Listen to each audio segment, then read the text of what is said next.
Madonna, hang on, Alan, wait. sorry. Yeah. Okay, 0 it. And go. Madonna, Alan Parker didn't let you see any of the sequences, or I think dailies as you call Yeah. it, when you were making the film. How did you react when you saw the film for the very first time?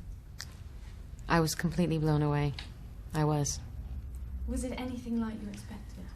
Well, I knew that it was going to have a sort of a grand look to it, but I mean, I had no idea because, as you say, I didn't see anything, and I think mostly I was struck by how emotional it was, and how beautiful everything looked. That really was, I would imagine, for you a role of a lifetime. Mm. Why did you want to play Eva Peron so much? Because you really did want this role, didn't you? Yes, I did. I mean, I think there were lots of actresses that wanted to play it, and I think just on that level alone, I think from an acting point of view, anyone would have jumped at the chance to play her because she's a really complex character and, interesting, complicated, all that stuff. But then on another level for me, I just felt that there were so many parts of her life and things about her life that I could understand and relate to. So I felt a kind of a kinship with her. What sort of parts? Excuse me, I just want there's too much noise Okay, here. I'll tell them. Hello, this is James Lark. People in the control room, can you keep your voices down because we're hearing it? Oh, dear. Copy, please, James R. Just call him.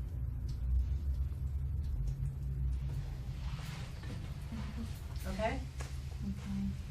Sorry. So Madonna, how do you identify with Eva Peron? Well, one of the ways was just kind of the arc of her life. I mean, obviously she died young, a very tragic death, but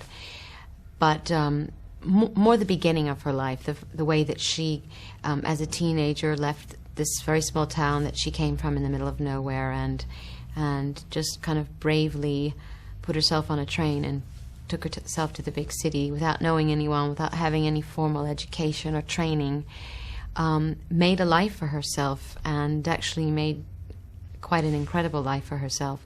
And I can relate to that. I came from a small town. I moved to New York when I was 17. I wasn't really sure what I wanted to do. I wanted to be a dancer, and quite frankly had no idea that my life was going to turn out the way that it did. And I think that we both needed to have a certain amount of fearlessness to do what we did. So I could understand that part of her.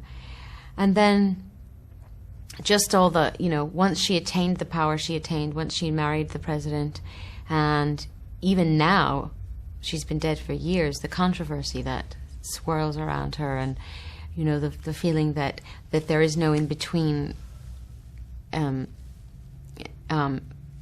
When people ask what they think of Eva Peron, people either think she's a saint and love her dearly and can't say enough good things about her, or there are people who thought she was a sinner and that she did terrible things, and people are very divided that way. There's no in-between feeling about her, and I think that that's been true for me for quite a while. So, when you first went to Argentina, initially you got quite a hostile reception. Paint a picture for us. What was that like, and was it upsetting? It was upsetting in the beginning because I wasn't really sure who it was coming from. When we first arrived, there were slogans painted on the walls. It said, Alan Parker, Antonio Banderas, Madonna, get out, go home, whatever. And of course that hurts. Anybody who would come into a country and see that painted on the wall would hurt. But then we figured out that it was only coming from a very small conservative group of people who really opposed to the fact that we were there making the film. They were hardcore Peronists, and they thought that we were going to make a film that was going to denigrate the image of Eva and Juan Perón. But once we convinced everyone that we were actually going to make a very respectful film, a lot of that stuff sort of died down, and as time went on, we actually felt very welcome there. And tell us about one of the most powerful scenes in the movie. Must be where you step onto the balcony and you sing "Don't Cry for Me, Argentina." What did that feel like for you? It felt like the most magical experience you could imagine. Like, it was at that moment when we were filming what I really felt the transformation into her, where I really felt that she was absolutely standing right next to me, or possibly was inside of me, that I felt her presence. Because I know she stood on that balcony so many times before, and there was so much electricity in the air, and the crowd was, the Plaza de Mayo was filled with people, and lots of them had tears in their eyes, and you heard the music of this, Don't Cry For Me is such an emotional, powerful song. I mean, everything sort of happening at once made it really difficult to imagine that we were filming it, that it wasn't actually happening. The line between fact and fiction was very thin.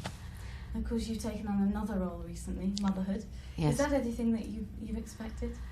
It's much more than I expected, but it's great. How has it changed you? Well, I never sleep, and